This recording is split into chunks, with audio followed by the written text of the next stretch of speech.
Ku ingin lebih mengenalmu, melekat denganmu. Itu kerinduan hatiku, biar hidupku turut kehendakmu. Ini kerinduanku untuk lebih mengenalmu.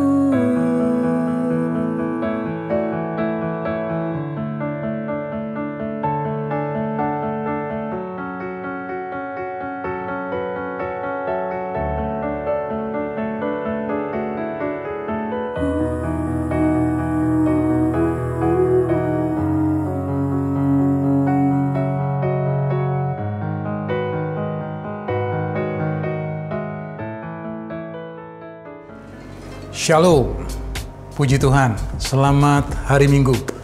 Senang sekali bisa kembali menyapa setiap saudara pada hari ini melalui FLC Online Service. Dan tanpa terasa kita sudah berada di penghujung minggu atau di minggu kelima di bulan Oktober ini. Saya berdoa supaya Anda tetap antusias, tetap bersemangat di dalam menyelesaikan bulan ini dengan tetap hidup berkenan kepada Tuhan. So, tanpa lama-lama lagi, mari kita masuk lebih dalam lagi dengan Tuhan. Kita memuji, menyembah Dia, kita mempersiapkan hati kita. Tuhan Yesus memberkati.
sungguh baik untuk setiap kehidupan kita. Amin. Amin.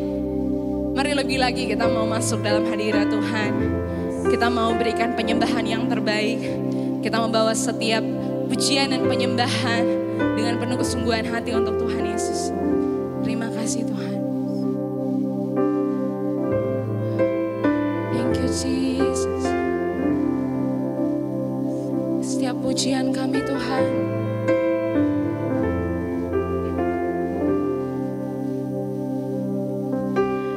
Jujur kadang ku tak sanggup menghadapi semua bebanku, menantikan jawaban, menolak untuk menyerah. Ku tahu Kau Tuhan yang sanggup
Mari kita bersatu dalam doa.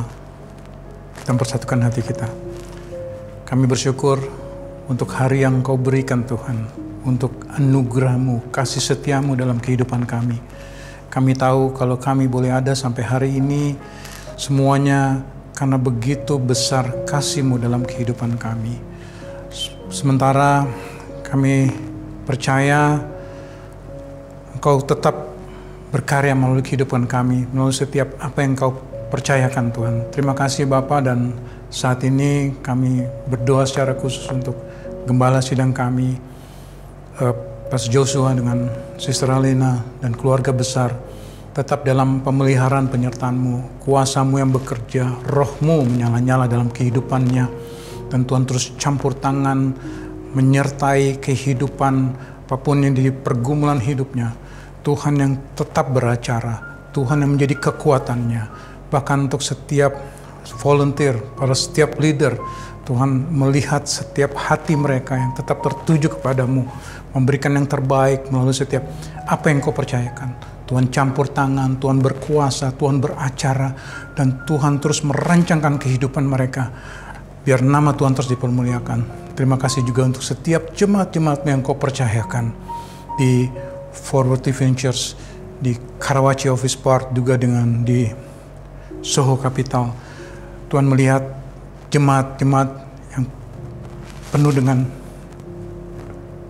kekhawatiran, ketakutan.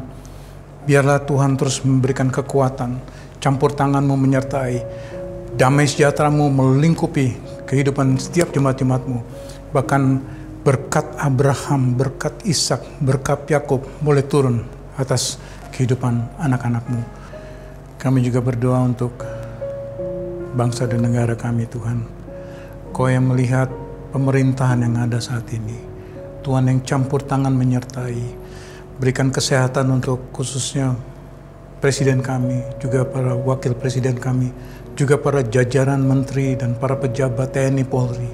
Tuhan yang terus beracara, yang berkehendak.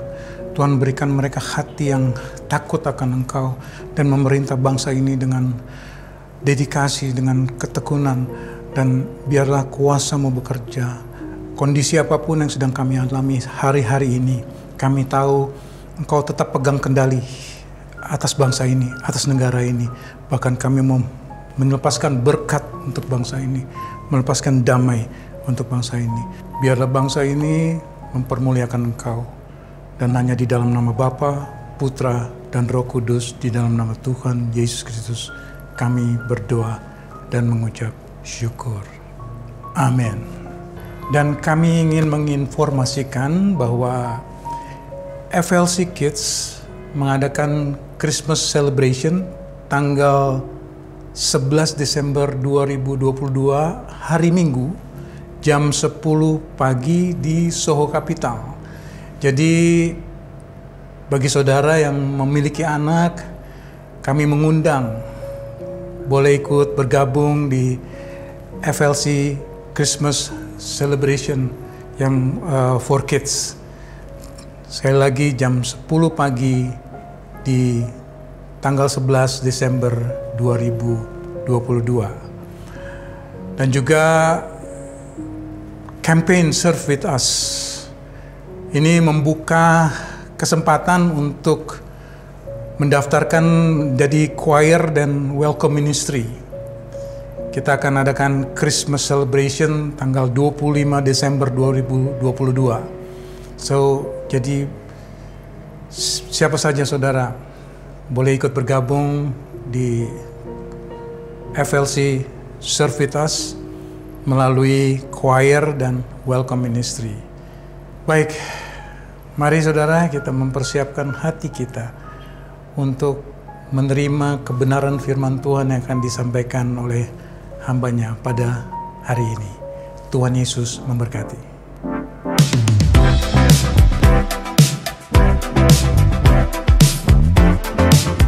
Yesaya 40 mulai ayat yang ke-25 sampai 31 berkata demikian.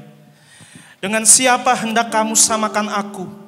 Seakan-akan aku seperti Dia, firman yang Maha Kudus. Arahkanlah matamu ke langit dan lihatlah siapa yang menciptakan semua bintang itu dan menyuruh segenap tentara mereka keluar sambil memanggil nama mereka sekaliannya. Satu pun tiada yang tak hadir, oleh sebab Ia maha kuasa dan maha kuat. Mengapakah engkau berkata demikian, hai Yakub, dan berkata begini, hai Israel, hidupku tersembunyi dari Tuhan dan hakku tidak diperhatikan Allahku. Tidakkah kau tahu dan tidakkah kau dengar? Tuhan ialah Allah kekal yang menciptakan bumi dari ujung ke ujung. Ia tidak menjadi lelah dan tidak menjadi lesu. Tidak terduga pengertiannya. Dia memberi kekuatan kepada yang lelah dan menambah semangat kepada yang tiada berdaya. Orang-orang muda menjadi lelah dan lesu dan teruna-teruna jatuh tersandung. Tetapi orang-orang yang menanti-nantikan Tuhan mendapat kekuatan baru.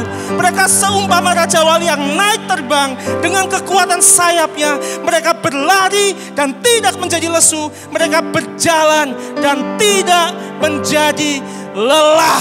Barang siapa yang percaya dengan perkataan dan janji Tuhan ini, di dalam nama Tuhan Yesus, mari bersama-sama katakan amin. Wow, selamat pagi, shalom, salam sejahtera untuk saudara semua. Semua kabarnya baik-baik?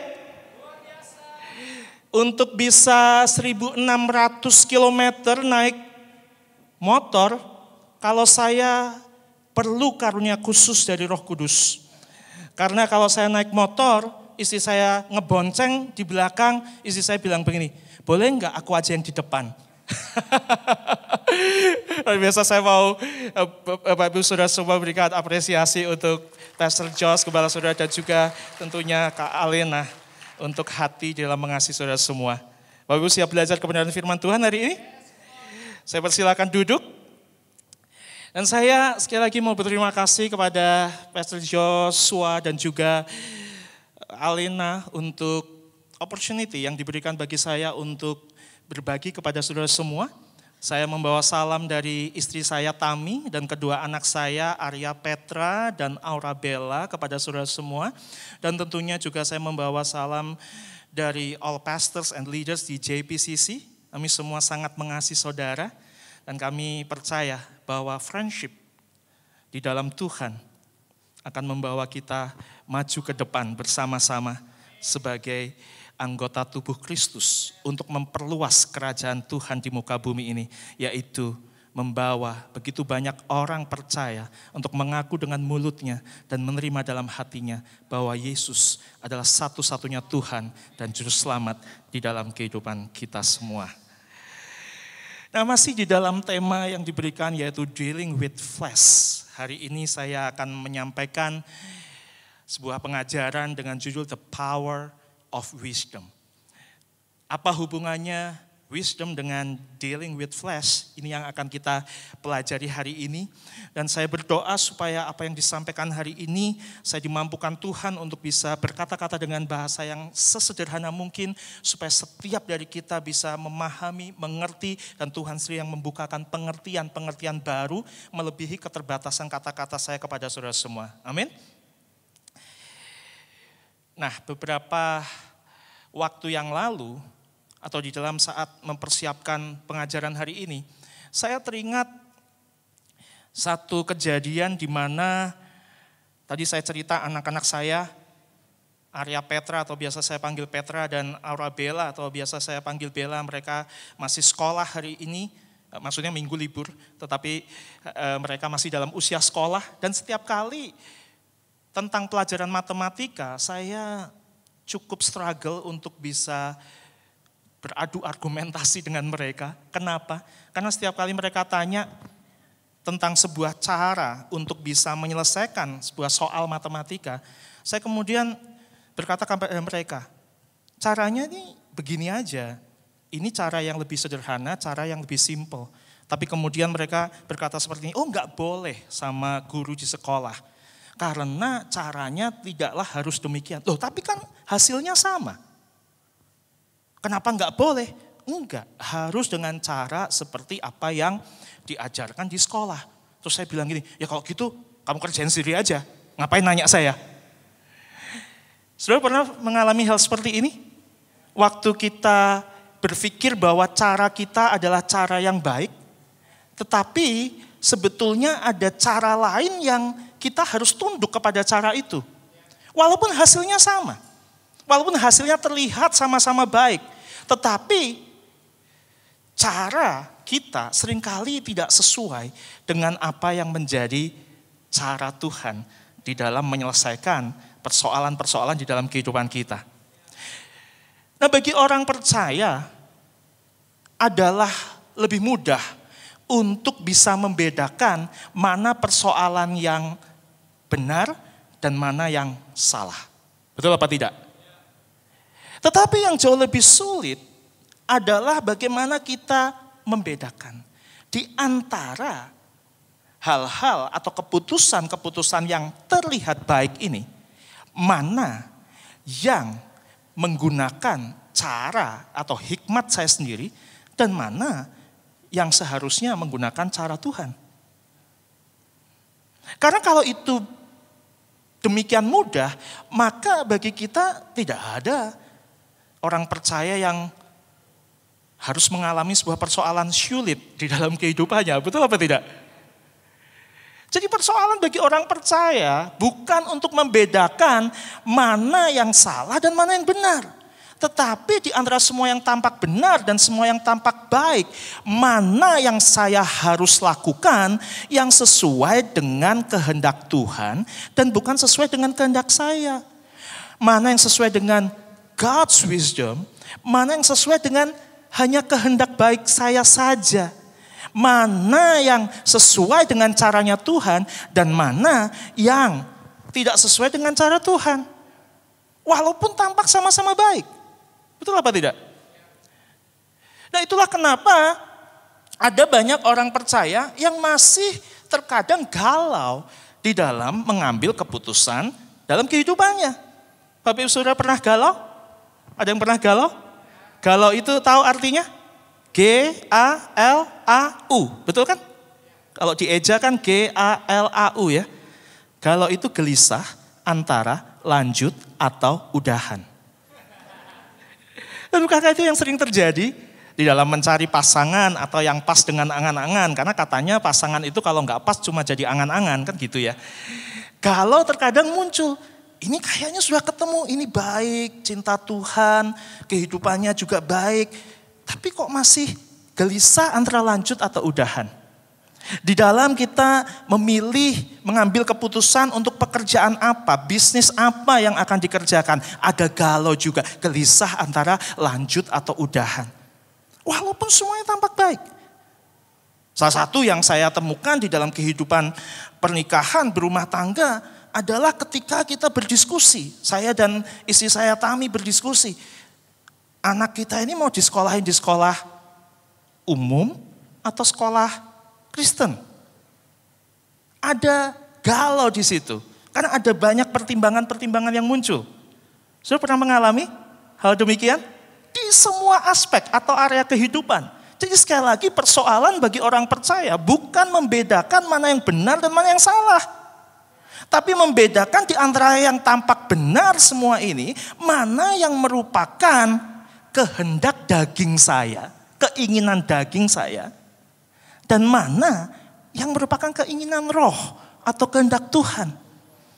Karena itu tidak selalu mudah. Nah, kalau saudara belajar tentang apa itu keinginan daging, saudara akan temukan ada iri hati, ada amarah, dan lain sebagainya. Terus saudara tentu bisa membedakan. Kalau marah-marah nggak jelas, ya itu mesti tidak baik, tidak benar, tidak sesuai dengan kehendak Tuhan. Tetapi misalnya, saudara melihat sebuah kesalahan, dan kemudian saudara berpikir begini, saya harusnya marah atau enggak ya? Mana marah yang sesuai dengan kehendak saya sendiri, dan mana yang marah sesuai dengan apa yang menjadi kehendak Tuhan?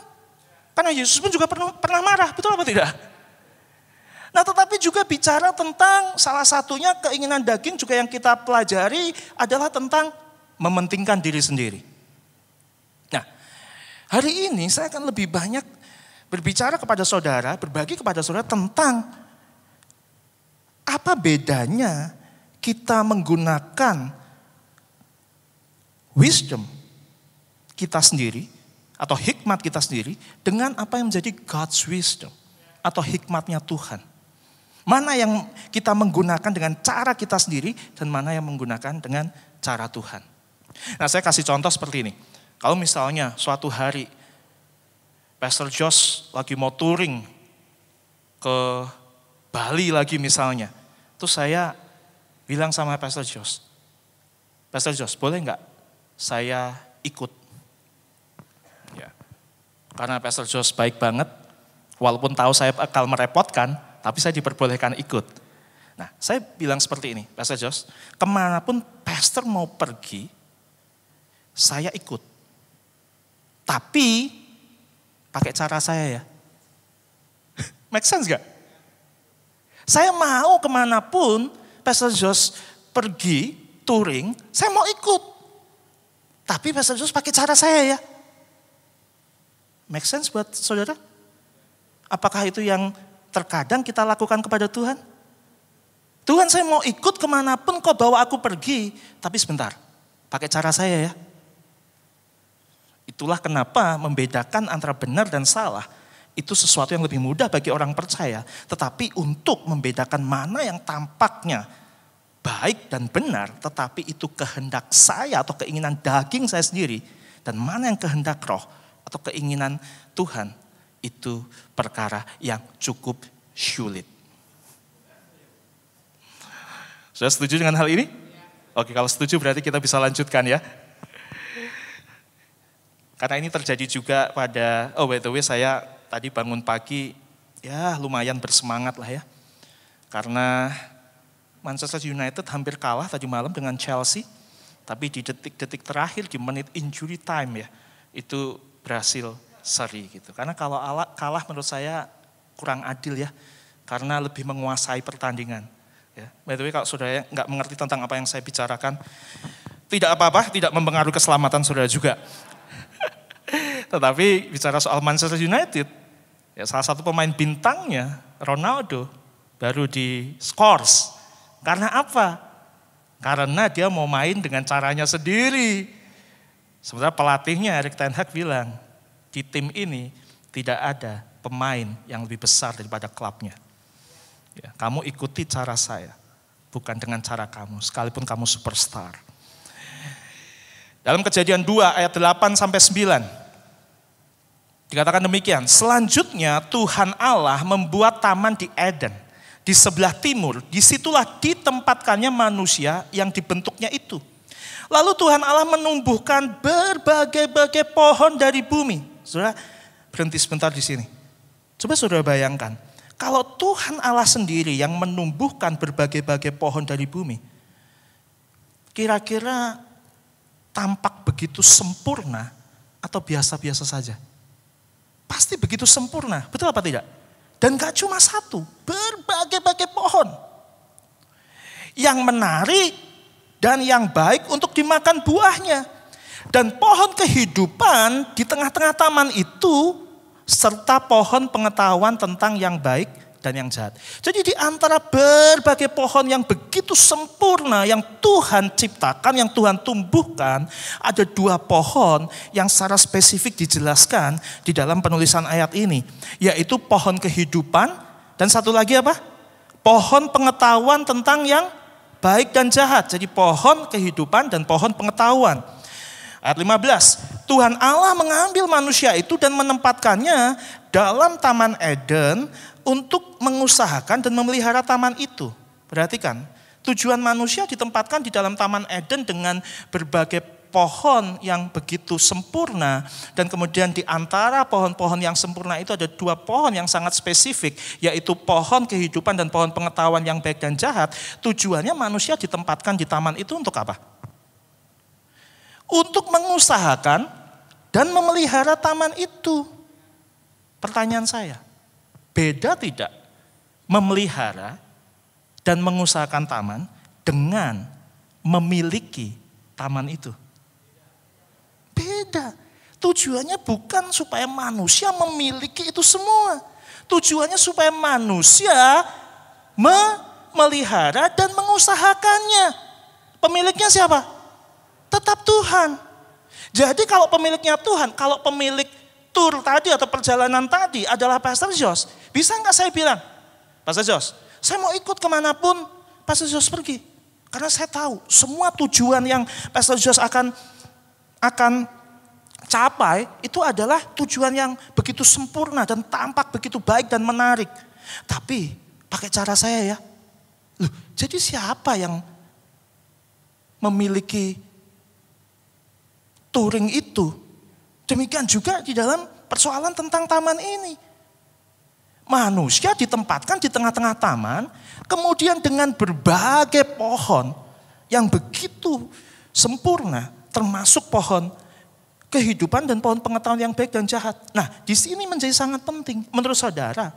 Kalau pohon pengetahuan, karena kan seringkali yang jadi biang keroknya kan pohon pengetahuan yang baik dan jahat ini ya, buat saudara yang belajar dari sekolah minggu pasti sudah tahu lah cerita ini. Arahnya kemana. Dan seringkali yang jadi biang keroknya atau dianggap sebagai kambing hitam adalah kenapa Tuhan kasih pohon pengetahuan baik dan jahat itu. Dan kemudian di mata kita pohon pengetahuan baik dan jahat itu adalah pohon yang salah. Betul apa tidak? Loh, padahal yang menumbuhkan Tuhan. Masa Tuhan menumbuhkan yang salah? Masa Tuhan mau memiliki apa yang salah? Berarti kan pohon pengetahuan baik dan jahat itu adalah sama sempurnanya, sama baiknya dengan pohon kehidupan dan pohon-pohon yang lain. Betul apa tidak? Nah, persoalannya adalah manusia ditempatkan di tengah taman itu untuk memelihara dan mengusahakan. Bukan untuk sok memiliki dan kemudian pakai cara saya. Memelihara dan mengusahakan taman itu pakai cara siapa? Pakai cara Tuhan. Itu yang Tuhan mau. Tapi apa yang terjadi? Ayat 16. Lalu Tuhan Allah memberi perintah ini kepada manusia, semua pohon dalam taman ini boleh kau makan buahnya dengan bebas. Tetapi pohon pengetahuan tentang yang baik dan yang jahat itu janganlah kau makan buahnya. Sebab pada hari engkau memakannya pastilah engkau mati. Yang tidak boleh itu merawat dan memelihara pohon pengetahuan itu atau memakan buah dari pohon pengetahuan itu. Memakan buahnya. Jadi Tuhan tidak melarang untuk menikmati keindahan dari pohon itu. Tuhan tidak melarang bahkan memerintahkan untuk merawat, memelihara pohon itu. Tetapi satu yang tidak boleh adalah jangan kau makan buahnya. Karena kalau kau makan buahnya nanti aku Tuhan miskin. Begitu apa tidak? Tidak. Keuntungannya bukan untuk Tuhan. Tapi keuntungannya untuk siapa? Untuk si manusia itu. Makanya Tuhan berkata, kalau kau makan buahnya nanti kamu mati. Apa artinya mati? Kamu akan terpisah hubungan denganku. Karena kehidupan hanya terjadi kalau kamu nempel pada sumber hidup itu. Yaitu Tuhan sendiri. Pemilik dari segala sesuatunya. Makanya tadi di awal kita baca bersama-sama dari Yesaya 40 untuk mengingatkan kita bahwa siapa pemilik dari semua kehidupan kita. Dan apa dasarnya kemudian kita memaksa dia untuk menggunakan cara kita dan bukan caranya dia. Dengan dalih apa? Atau dengan alasan apa? Ini kan baik Tuhan. Hasilnya sama kok seperti saya tadi waktu bicara sama anak saya. Loh kan hasilnya sama, ya tapi caranya enggak begitu. Jadi saya mengambil sebuah definisi dari ketidaktaatan karena dosa pertama atau dosa terjadi diawali dari apa? Dari ketidaktaatan. Jadi apa itu ketidaktaatan? Ketidaktaatan bukan saja tentang pelanggaran. Ketidaktaatan, makanya tadi saya katakan orang percaya membedakan mana yang benar, mana yang salah. Namanya orang percaya kalau naik motor atau naik mobil, lampu lalu lintas menyala merah, itu artinya apa? Berhenti. Kalau ada orang percaya yang berkata merah itu jalan, itu udah pasti salah. Itu gampang sekali. Betul apa tidak?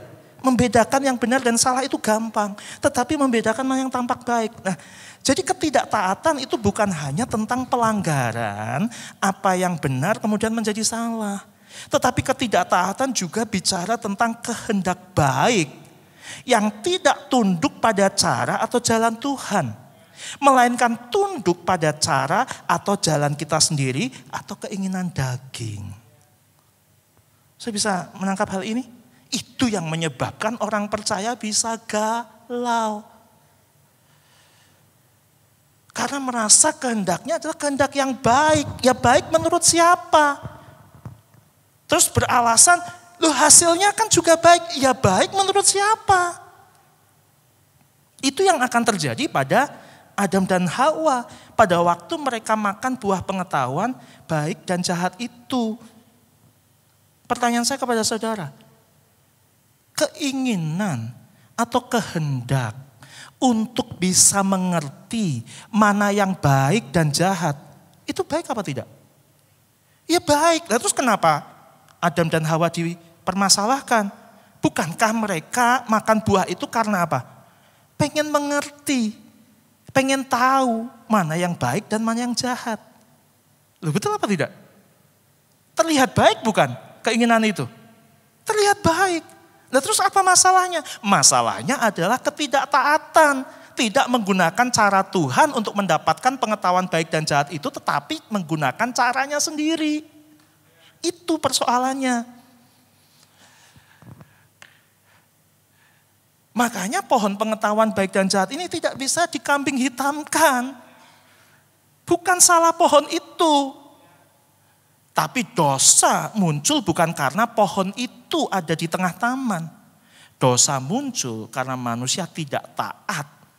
Yaitu mau menggunakan caranya sendiri, kehendaknya sendiri. Bukan dengan cara atau kehendak Tuhan. Sudah belajar sesuatu? Nah, saya akan gambarkan sedikit kepada saudara. Semoga masih bisa menggambar sedikit-sedikit.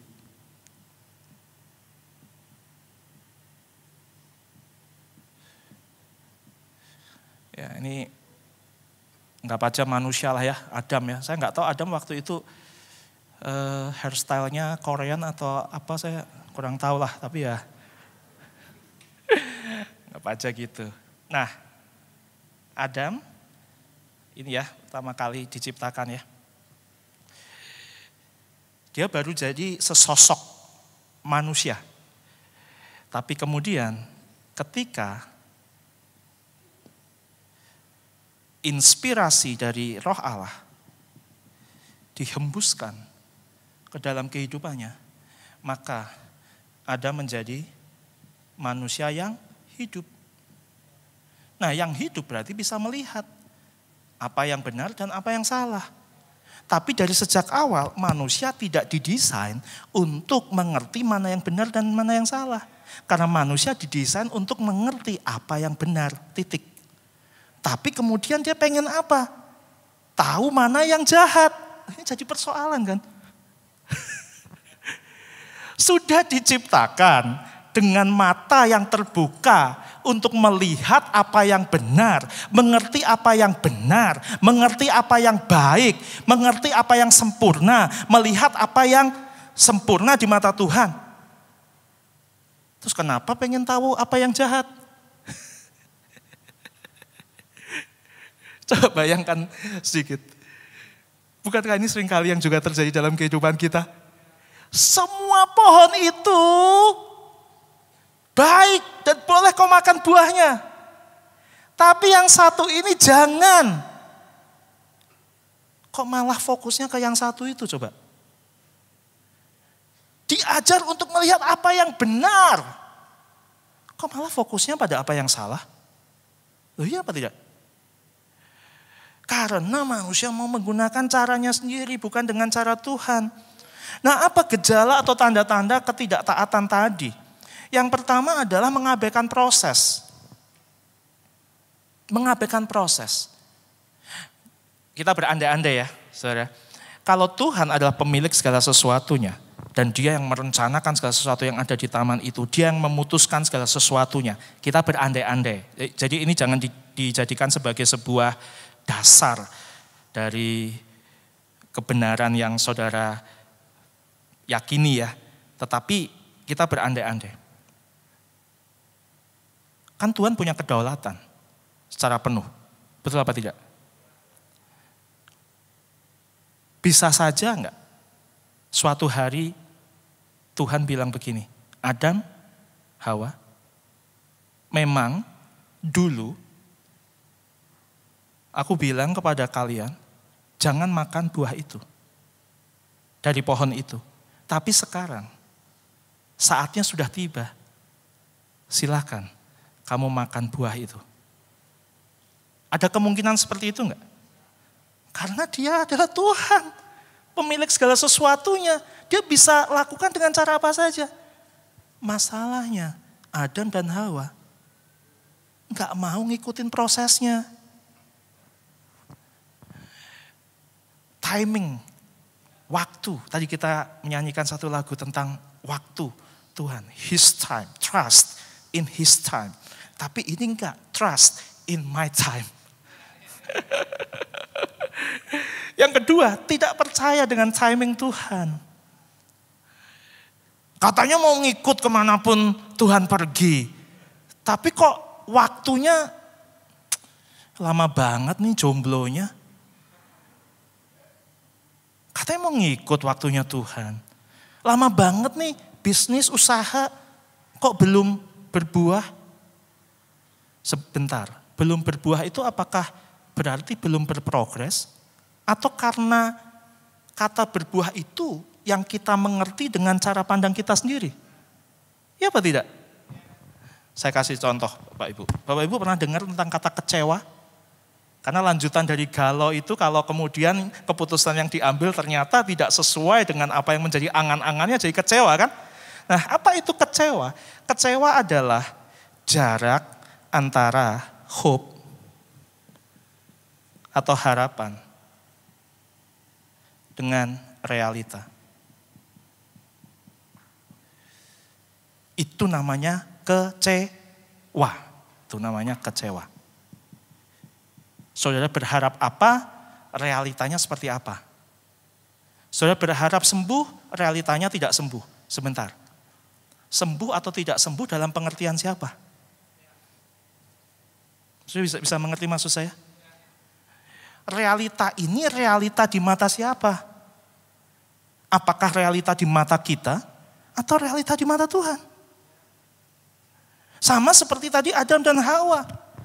Realita untuk tahu baik dan jahat itu, apakah di mata Tuhan manusia harus tahu mana yang baik dan jahat? Karena diciptakan dengan inspirasi Tuhan, dengan nafas kehidupan Tuhan, ada roh Allah yang ada di dalam kehidupan, ada the Spirit of God yang ada di dalam kehidupan manusia. Terus apa gunanya tahu yang jahat? Karena Tuhan adalah Tuhan yang selalu baik dan benar. Jadi ketika ada diciptakan dengan inspirasi Tuhan, diciptakan dengan the Spirit of God, ya pasti manusia semua yang dikenalnya adalah yang baik dan benar, betul apa tidak? Terus kenapa pengen tahu apa yang jahat? Supaya bisa melakukan apa yang jahat itu. Supaya bisa melakukan apa yang berdosa itu. Cara siapa yang dipakai? Cara Tuhan atau cara kita? Yang ketiga, gejala atau tanda-tanda orang yang tidak taat dengan kehendak Tuhan atau dengan menggunakan keinginan dagingnya sendiri adalah mengutamakan hikmat di luar firman Tuhan. Saya enggak berkata bahwa mendengarkan pesan-pesan yang memotivasi saudara, membaca buku-buku tentang motivasi, inspirasi. Saya tidak mengatakan itu salah, saya pun juga membaca. Tetapi pertanyaan saya, mana yang saudara jadikan dasar? Apakah saudara kemudian membaca buku-buku itu dan kemudian mendengarkan pengajaran-pengajaran motivasi terlebih dahulu, lalu saudara cari, oh yang itu bagus tuh, kayaknya pas nih dengan firman Tuhan yang ini. Atau saudara kemudian di tengah-tengah kehidupan saudara ada hal-hal baik yang terjadi atau ada hal-hal yang menurut saudara buruk terjadi dan kemudian saudara berpikir seperti ini, oh kalau yang baik ini sesuai dengan apa kata firman Tuhan nih. Tapi kalau yang buruk ini, wah ini juga pas nih firman Tuhan bilang apa ini. Orang-orang yang menanti-nantikan Tuhan mendapat kekuatan baru. Gak apa-apa, ini berarti memang masa sengsara saya. Terlihat baik saudara, terlihat baik. Tetapi pertanyaannya, saudara mendasarkan diri saudara pada firman Tuhan yang berotoritas tertinggi dalam kehidupan saudara. Atau saudara cari dari sumber-sumber hikmat yang lain dulu, baru kemudian Tuhan cocokkan dengan hikmat yang ada di dalam firman Tuhan. Saudara mau cocokkan Netflix dengan firman Tuhan? Saudara mau cocokkan drama Korea? Saya juga nonton drama Korea ya. By the way, saya lagi nonton Bad Prosecutor, tapi lagi ongoing, lama banget. Ya. Yang nggak ngerti nggak apa-apa. Yang ngerti drama Korea itu juga baik untuk ditonton. Tapi tidak bisa kemudian inspirasi yang kita dapatkan dari luar firman Tuhan itu kemudian kita jadikan otoritas tertinggi dalam kehidupan kita. Dan kemudian kita cari, oh yang cocok sama firman Tuhan ini seperti ini. Oh pantas dia ngomong seperti itu karena firman Tuhan bilang tidak. Itu membuat saudara kemudian tidak belajar mengenal apa yang menjadi kehendak Tuhan dengan caranya Tuhan. Tapi saudara akan berusaha mencocokkan apa yang ada atau realita dalam kehidupan saudara, bahkan sumber hikmat saudara cari di luar dari firman Tuhan terlebih dahulu, baru kemudian saudara sesuaikan. Makanya kita seringkali terjebak kepada kesulitan membedakan mana yang kehendak Tuhan dan mana yang kehendak saya sendiri. Walaupun tampak sama-sama baik atau bagus. Amsal 3 ayat 13-17. Berbahagialah orang yang mendapat hikmat, orang yang memperoleh kepandaian, karena keuntungannya melebihi keuntungan perak dan hasilnya melebihi emas. Ia lebih berharga daripada permata, apapun yang kau inginkan tidak dapat menyamainya. Umur panjang ada di tangan kanannya, di tangan kirinya kekayaan dan kehormatan. Sebentar, waktu bicara umur panjang, ayah saya meninggal di usia 42 tahun. Masih sangat muda. Apakah berarti apa yang tertulis ini salah? Sebentar, umur panjang itu di dalam perspektif saya dengan perspektif Tuhan berbeda atau tidak? Kalau saya perspektifnya melihat umur panjang itu bicara tentang apa yang realita yang ada di dunia, ya pada waktu ayah saya meninggal, nah ini, saya akan berkata bahwa janji ini salah. Tapi ketika kita berbicara umur panjang, di mata Tuhan adalah kekekalan karena ketersambungan kehidupan kita senantiasa kepada Tuhan, sang pemilik segala sesuatu itu, maka itulah umur panjang. Nah sekarang mau pakai perspektif siapa atau cara pandang siapa? Umur panjang ada di tangan kanannya, di tangan kirinya kekayaan dan kehormatan. Jalannya adalah jalan penuh bahagia, segala jalannya sejahtera semata-mata. Ia menjadi, perhatikan, pohon kehidupan. Di mana tadi kita mendengar pohon kehidupan? Di Taman Eden, betul apa tidak? Ia menjadi pohon kehidupan bagi orang yang memegangnya. Siapa yang berpegang padanya, berpegang pada apa? Pohon kehidupan itu akan disebut berbahagia. Berarti pohon kehidupan itu adalah gambaran tentang apa? Tentang hikmat yang memang datang dari Tuhan sendiri. Dan pohon kehidupan adalah Tuhan sendiri. Betul apa tidak? Makanya waktu dikatakan siapa yang memegang pohon kehidupan itu, siapa yang berpegang kepadanya, maka apa? Dia akan disebut berbahagia. Jadi ngapain mesti cari dari pohon pengetahuan baik dan jahat?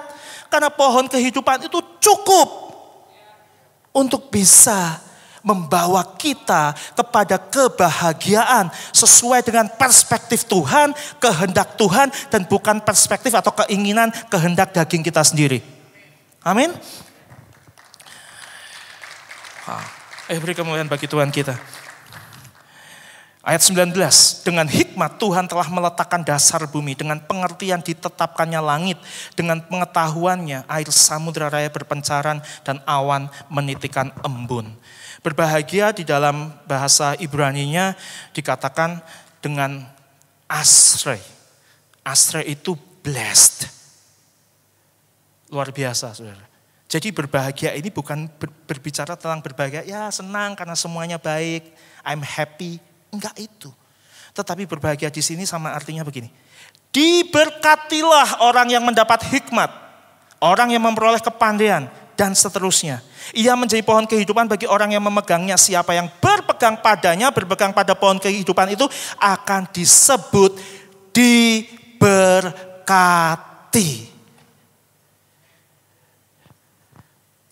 Terus kenapa harus cari dari pohon pengetahuan yang baik dan jahat? Kenapa harus cari dari hikmat, dari sumber yang lain? Nah, bagaimana caranya untuk kita kemudian bisa membedakan mana yang kehendak baik saya sendiri dan mana yang kehendak Tuhan? Mana yang keinginan daging saya sendiri dan mana yang keinginan roh atau keinginan Tuhan? Ada 2 tips yang saya mau bagikan kepada saudara semua. Ya, kita singkat saja dengan 2 R ya. Yaitu recalibrate dan reorient. Apa itu recalibrate atau rekalibrasi atau menselaraskan orang, mengkalibrasi ulang? Yaitu menselaraskan cara kita dengan cara Tuhan. Nah, di dalam sebuah, saya suka sekali menikmati pertandingan sepak bola. Di dalam sebuah pertandingan sepak bola atau dalam sebuah dunia sepak bola itu hanya ada 2 strategi sebetulnya. Yaitu strategi menyerang dan strategi bertahan. Tetapi dalam strategi itu kemudian seiring dengan perkembangan taktik, kepelatihan dan lain sebagainya, kemudian muncullah strategi-strategi yang disebut tiki taka, lalu kemudian ada total football, lalu kemudian juga ini gegenpressing. Gegenpressing adalah strategi bertahan secara proaktif. Jadi gegenpressing itu bukan strategi bertahan, oke, nanti kalau ada serangan baru saya kemudian bertahan habis-habisan. Nanti kalau saya sudah diserang dengan kegalauan tadi, saya sudah mulai bingung, saya sudah mulai nggak ngerti mana yang kehendak saya, mana yang keinginan daging saya, dan mana yang keinginan roh atau keinginan Tuhan, maka baru saya kemudian akan bertahan habis-habisan. Nah, rekalibrasi bukan seperti itu. Rekalibrasi adalah sebelum kita diserang, kita kemudian yang bertahan secara proaktif. Jadi apa artinya bertahan secara proaktif? Kita bertahan dengan maju di garis depan. Jangan tunggu serangan itu datang sampai kemudian masuk ke dalam garis pertahanan kita. Demikian juga dengan dosa di dalam kehidupan, betul apa tidak? Jangan sampai tunggu dosa itu ketok pintu, kita bukain lalu kemudian masuk. Lebih sulit lagi untuk bertahan dengan cara demikian. Tetapi gegenpressing adalah kalau kita mau menselaraskan cara kita dengan cara Tuhan, kita tidak bisa bertahan dengan ada di garis belakang. Kita bertahan dengan maju ke depan. Itu namanya bertahan secara proaktif. Tidak menunggu. Saya bisa mengerti maksud saya? Tendang dosa di depan pintu. Itu seringkali yang disampaikan. Jangan sampai dosa itu kemudian dia ketok-ketok. Ya, lalu kemudian jangan dibukain pintu dan kemudian halo. Ya, kamu gak akan bisa masuk ke dalam kehidupan saya. Dia pasti akan masuk dengan cara apapun. Ya apa tidak? Demikian juga dengan pikiran-pikiran tadi. Mana yang kehendak baik, mana yang kehendaknya Tuhan. Jangan tunggu sampai bingung. Jangan tunggu sampai galau. Tapi saudara setiap hari, saudara dan saya harus melakukan gegenpressing. Bertahan secara proaktif, maju ke depan. Sebelum saya bingung dengan apa yang menjadi mana keinginan daging saya dan mana yang keinginan roh. Maka saya harus bertahan dengan maju ke garis depan, yaitu berpegang pada pohon kehidupan itu. Karena pada saat berpegang dengan pohon kehidupan itu, kita tidak perlu lagi bingung mana yang baik dan jahat, dan sampai akhirnya harus mencari hikmat dari pohon yang baik dan jahat, pengetahuan yang baik dan jahat itu. Cukup dengan pohon kehidupan itu. Saya bisa mengerti hal ini? Nah, strategi bertahan proaktif bicara soal timing dan juga resilience. Bicara soal waktu yang tepat. Kita sudah belajar bahwa waktunya Tuhan adalah waktu yang paling tepat. Dan juga kita bicara tentang bagaimana daya tahan dan kemampuan kita untuk menghadapi tekanan-tekanan yang ada di dalam kehidupan. Untuk menghadapi kegalauan-kegalauan yang ada di dalam kehidupan. Caranya tidak harus dengan mencari pohon pengetahuan yang baik dan jahat itu. Tapi dengan berpegang pada apa? Pohon kehidupan itu. 1 Yohanes 2 ayat 15, janganlah kamu mengasihi dunia dan apa yang ada di dalamnya. Jikalau orang mengasihi dunia, maka kasih akan Bapa tidak ada dalam orang itu. Sebab semua yang ada di dalam dunia, yaitu keinginan daging dan keinginan mata serta keangkuhan hidup, bukanlah berasal dari Bapa, melainkan dari itu. Dari mana? Dunia. Dan dunia ini sedang lenyap dengan keinginannya, tetapi orang yang melakukan kehendak Allah tetap hidup selama-lamanya. Kenapa tetap hidup selama-lamanya? Karena berpegang pada pohon kehidupan itu. Bukan berpegang pada pohon pengetahuan yang baik dan jahat. Karena pengetahuan itu bisa lenyap. Tapi kehidupan itu akan ada selama-lamanya pada saat kita berpegang pada pohon kehidupan itu.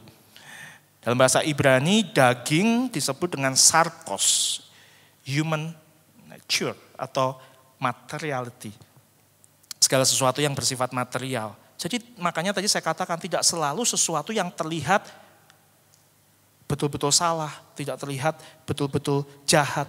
Tetapi pada saat kita kemudian tidak menempatkan keinginan roh atau keinginan Tuhan di atas dari keinginan daging atau keinginan kita, maka di saat itulah kemudian ketidaktaatan terjadi.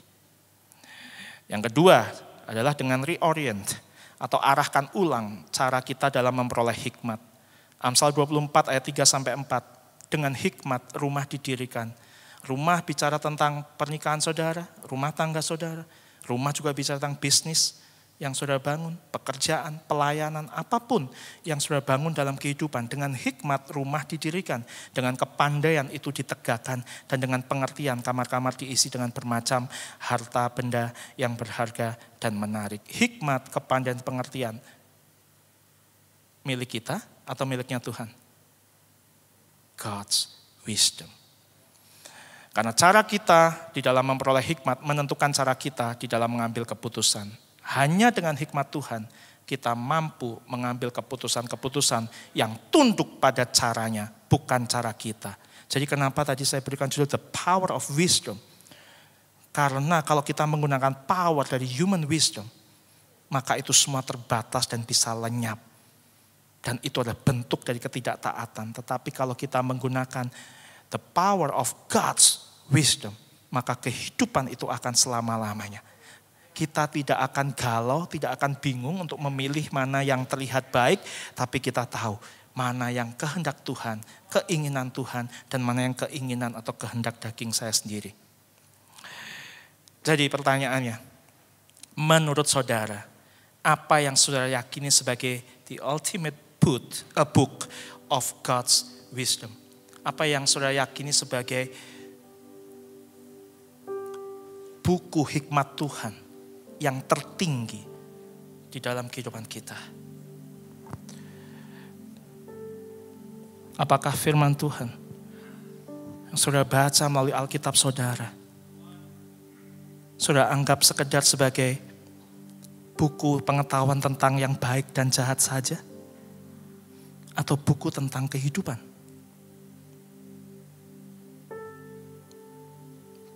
Buku yang hidup di dalam kehidupan saudara. Apakah saudara memandang firman Tuhan sebagai sebuah teks saja, untuk diketahui saja? Atau saudara memandang teks ini adalah teks yang hidup di dalam kehidupan saudara? Pertanyaan saya kepada saudara semua, apa perubahan cara pengambilan keputusan yang ingin saudara capai dalam sebulan ke depan setelah mendengarkan pengajaran hari ini? Dan jangan tunda waktu. Tuliskan satu keputusan yang akan saudara lakukan mulai hari ini. Tapi yang bukan berdasarkan hikmat dan cara saya sendiri, tapi yang berdasarkan hikmat dan cara Tuhan. Dan bagaimana saudara mengetahui itu? Recalibrate. Selaraskan ulang cara saudara dengan caranya Tuhan. Melalui apa? Apa yang saudara yakini sebagai the ultimate book of God's wisdom. Kalau saudara tidak bergaul erat dengan firman Tuhan, saudara akan selalu diombang-ambingkan dengan mana yang tampak benar, tapi mana yang keinginan saya, keinginan daging, dan mana yang keinginan roh atau keinginan Tuhan. Dan yang kedua, reorient. Orientasi, arahkan ulang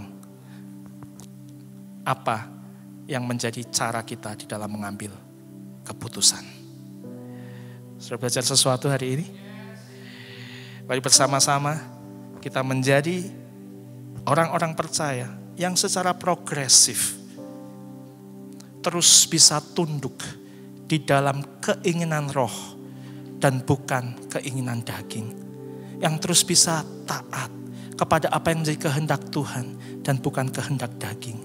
Yang terus bisa menjadi taat kepada apa yang menjadi hikmat Tuhan dan bukan hikmat kedagingan kita. Karena bagi orang yang memegang pohon kehidupan itu, memegang wisdom of God di dalam kehidupannya, maka mereka menjadi orang yang berbahagia. Berbahagia bukan sekedar I'm happy, tapi berbahagia dalam arti apa? Diberkati. Sehingga semua pengetahuan bisa hilang dari muka bumi ini. Tetapi kehidupan bersama dengan pohon kehidupan itu akan tetap kekal selama-lamanya. Tuhan Yesus memberkati. Mari berikan kemuliaan bagi Tuhan kita. Hari ini kami bersyukur Bapak kalau kami boleh mendengar kebenaran firman Tuhan ini. Tapi kami tidak datang hanya dengan mental sebagai pendengar firman Tuhan. Tapi kami datang dengan spirit untuk menyambut dan mengakui bahwa firman Tuhan itu, Engkau sendiri dalam kehidupan kami adalah pohon kehidupan itu. Di mana kami tidak perlu galau. Kami bisa membedakan mana yang keinginan daging kami dan mana yang keinginan roh. Karena kami tahu roh-Mu yang hidup ada di dalam kehidupan kami. Kami tidak perlu melakukannya dengan cara kami sendiri. Tidak perlu melakukannya dengan kehendak dan kekuatan kami sendiri. Tapi melalui kehendak dan cara roh Allah yang hidup di dalam kehidupan kami. Di dalam nama Tuhan Yesus, mari semua yang percaya dan siap untuk rekalibrasi dan reorientasi bersama-sama berkata, amin. Biarlah setiap kebenaran firman Tuhan itu boleh tertanam dalam kehidupan saudara. Dan biarlah hidup saudara semakin hari semakin menyenangkan Tuhan. Dan tetap bertahan di dalam Tuhan, tetap kuat di dalam Tuhan. Sehingga saudara akan finish strong bersama Dia. Mari kita segera mengakhiri ibadah pada pagi hari ini. Kita akan berdoa. Kami bersyukur Tuhan untuk setiap kebenaran firman-Mu yang boleh kami terima pada hari ini. Biarlah apa yang kami terima menjadi rema, menjadi kekuatan. Bahkan tolong setiap kami untuk boleh melakukan firman-Mu. Terima kasih untuk hamba-Mu yang sudah melayani. Terima kasih untuk kasih karunia-Mu. Bahkan terima kasih untuk kerinduan-kerinduan yang mau Kau sampaikan di tempat ini. Biarlah hanya nama Tuhan dipermuliakan melalui kehidupan, melalui apapun yang kami kerjakan. Tuhan disenangkan. Di dalam nama Bapa, Putra, dan Roh Kudus. Di dalam nama Tuhan Yesus Kristus. Nah, sebelum kita mengakhiri ibadah pada pagi hari ini, arahkan hati dan pikiran saudara.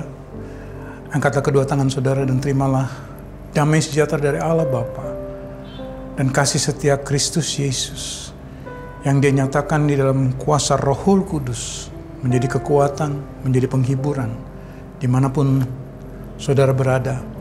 Daripada siang hari ini sampai Maranatha, Tuhan Yesus menjemput kita di awan-awan kemuliaan, bahkan sampai selama-lamanya. Di dalam nama Bapa, Putra, Roh Kudus, di dalam nama Yesus Kristus Tuhan kami berdoa dan mengucap syukur. Amin.